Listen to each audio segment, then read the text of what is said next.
to dělejte jak chcete, to je úplně ukradený. No já vím, ale tak mně to přijde takový jako, že když jim peníze nedáváme, tak jim dáme na Vánoce. To je jako, vole, kdyby oni přišli a dali ti do narozenina, tady máš 5 kilo a kup si něco na sebe. To budeš koukat jako jitrnice. Nebudu, kdyby to bylo jako. Aha, no, tak.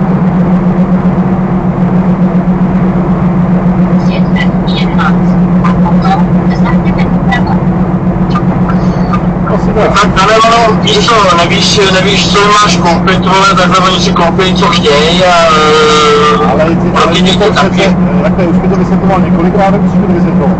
Já prostě, ty na to máš nějaký svůj názor, já na to mám svůj názor, jiný názor než ty a já ti svůj názor neberu.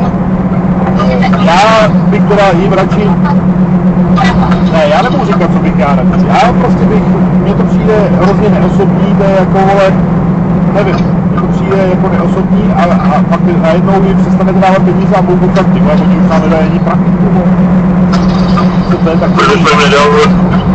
Ale mě je to jedno, do prdele, nebudeme tady si slovíčkaři, já ti jenom říkám, že prostě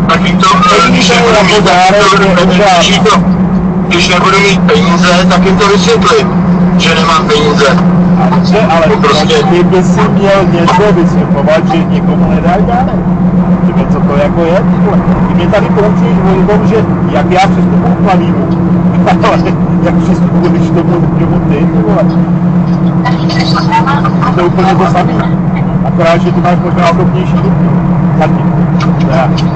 Nevím, jestli zatím, ale zatím u nás to tak vypadá. Teda.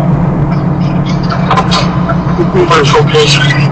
No tak tady jako jede frajer, tady předjíždí, vole, v pravém pruhu. Si dělá prdel, ne? Jako předjíždí, vole, kolonu kamionů, vole, v pravém pruhu. Nějaký psychopat, ne? Jako schopnější tím, že ty bys mi byl schopný říct, vole, no ale já nemám doma, vole, nebyla, vole, který, vole, jenom takový počítač. Já bohužel zatím, jo. Tak třeba se to někdy změní, třeba ne, já nevím. No. Ale v podstatě děláš to stejný, jako jsem udělal třeba já teďka, když řekneš kolegě, já bych mu nic nedal, no tak já jsem mu nic dát nechtěl, jo. Tak kdyby to bylo na mě, tak bych prostě mu nic nedal. A to je jedno, o tomhle nebudeme bavit se, protože to nemá smysl, máme na to každý jiný názor a já vám vaše názory nebo vaše, ty, jak to máte zavedený, já to neberu ani, to je prostě vaše věc.